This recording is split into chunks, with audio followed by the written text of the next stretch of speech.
Pagbasa mula sa aklat ni Propeta Malakiyas. Sabi ni Yahweh na makapangyarihan sa lahat, ipadadala ko ang aking sugo upang ihanda ang daraanan ko.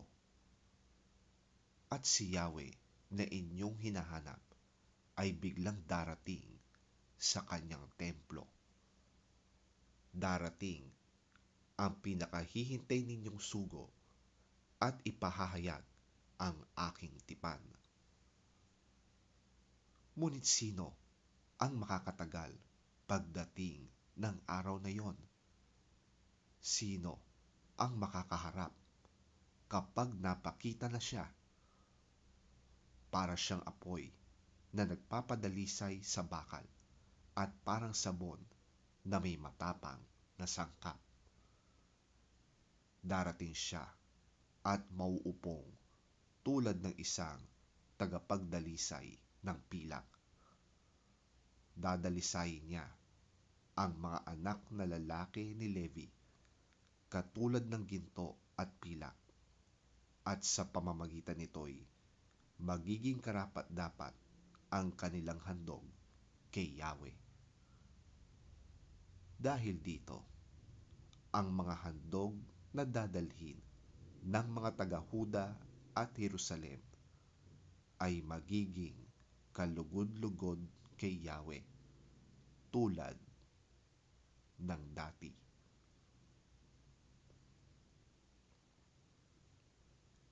Ang salita ng Diyos. Salamat sa Diyos. Pagbasa mula sa sulat sa mga Hebreo. Dahil sa ang mga anak na tinutukoy niya ay tao, naging tao rin si Jesus, at tulad nila'y may laman at may dugo. Ginawa niya ito upang sa pamamagitan ng kanyang kamatayan ay mawasak niya ang kapangyarihan ng dyablo na siyang may kapangyarihan sa kamatayan. At pinalaya niya ang lahat ng tao na habang panahoy inalipin ng takot sa kamatayan. Hindi ang mga anghel ang kanyang tinutulungan.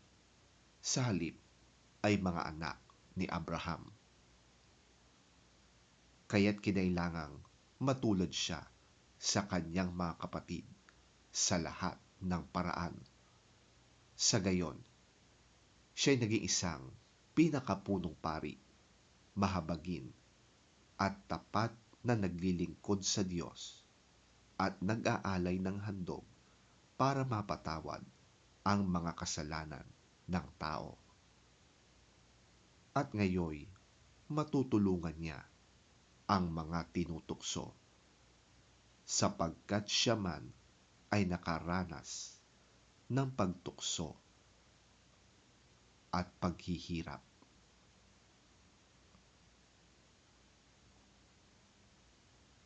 Ang salita ng Diyos.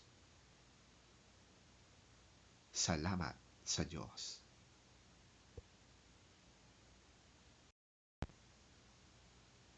Ang mabuting balita ng Panginoon ayon kay San Lucas.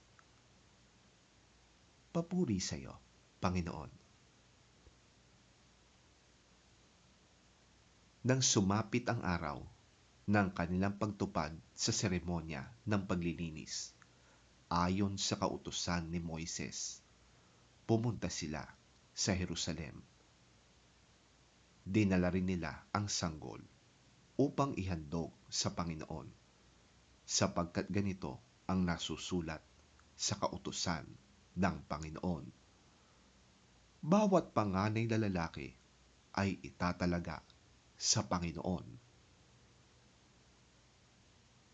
Nag-alay din sila ng handog na ayon sa hinihingi ng kautusan ng Panginoon. Maaaring mag-asawang bato-bato o kaya'y dalawang inakay na kalapati. May isang tao noon sa Jerusalem na ang pangalay Simeon, isang lalaking matuwid, may takot sa Diyos at naghihintay sa katubusan ng Israel. Nasa kanya ang Espiritu Santo. Ipinahayag ng Espiritu Santo sa kanya na hindi siya mamamatay hanggat hindi niya nakikita ang Kristo na ipinangako ng Panginoon.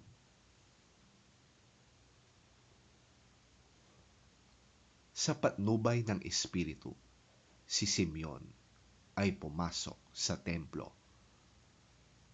At nang dalhin doon ni na Jose at Maria ang sanggol na si Jesus upang tuparin ang ayon sa hinihingi ng kautusan, kinarga ni Simeon ang sanggol.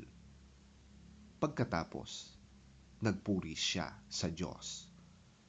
Ngayon, Panginoon, maaari na pong yumaong mapayapa ang inyong amang alipin ayon sa inyong pangako. Yamang nakita na po ng aking mga mata ang inyong pagliligtas na inyong inihanda sa harapan ng lahat ng bansa.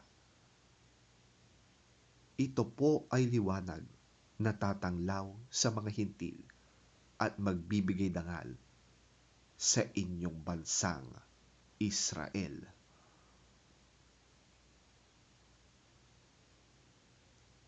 Namangha ang mga magulang ng sanggol dahil sa sinabi ni Simeon tungkol sa bata.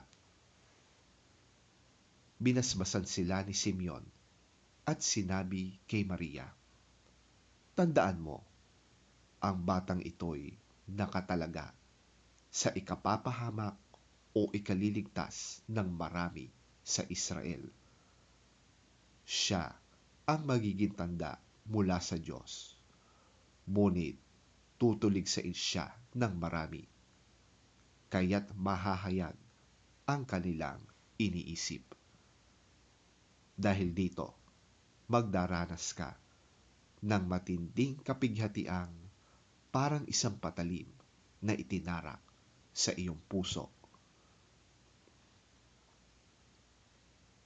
Naroon din sa templo ang isang propetang babae na ang pangalan ay Ana, anak ni Phanuel at mula sa angkan ni Aser.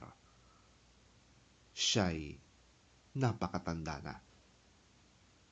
7 taon pa lamang silang nagsasama ng kanyang asawa at ngayoy 84 na taon na siyang biyuda. Lagi siya sa templo at araw-gabi sumasamba sa Diyos sa pamamagitan ng pag-aayuno at pananalangin. Nang oras na yon, lumapit din siya kina Jose at Maria at nagpasalamat sa Diyos.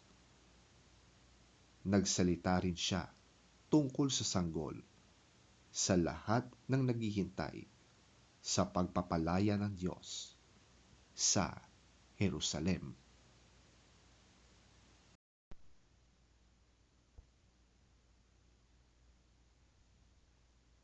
Nang maisagawa na nila ang lahat ng ayon sa hinihingi ng kautusan ng Panginoon, umuwi na sila sa bayan ng Nazaret sa Galilea. Ang batay lumaking malusog, matalino, at kalugod-lugod sa Diyos.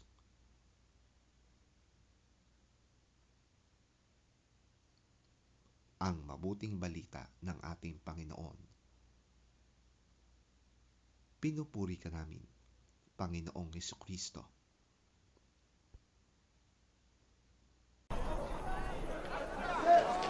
When the time came for the purification rites required by the law of Moses, Joseph and Mary took him to Jerusalem to present him to the Lord. As it is written in the law of the Lord, every firstborn male is to be consecrated to the Lord, and to offer a sacrifice in keeping with what is said in the law of the Lord: a pair of doves or 2 young pigeons. Now there was a man in Jerusalem called Simeon, who was righteous and devout. He was waiting for the consolation of Israel, and the Holy Spirit was on him. It had been revealed to him by the Holy Spirit that he would not die before he had seen the Lord's Messiah. Moved by the Spirit, he went into the temple courts. When the parents brought in the child Jesus to do for him what the custom of the law required, Simeon took him in his arms and praised God, saying, "Sovereign Lord, as you have promised, you may now dismiss your servant in peace. For my eyes have seen your salvation, which you have prepared in the sight of all nations, a light for revelation to the Gentiles, and the glory of your people Israel." The child's father and mother marveled at what was said about him.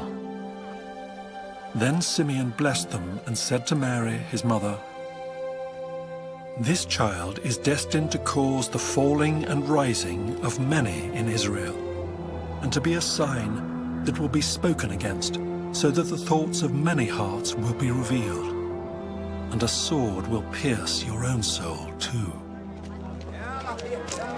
There was also a prophet, Anna, the daughter of Penuel, of the tribe of Asher. She was very old. She had lived with her husband 7 years after her marriage, and then was a widow until she was 84.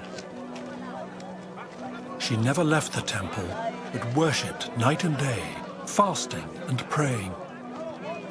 Coming up to them at that very moment, she gave thanks to God and spoke about the child to all who were looking forward to the redemption of Jerusalem. When Joseph and Mary had done everything required by the law of the Lord, they returned to Galilee, to their own town of Nazareth. And the child grew and became strong. He was filled with wisdom, and the grace of God was on him.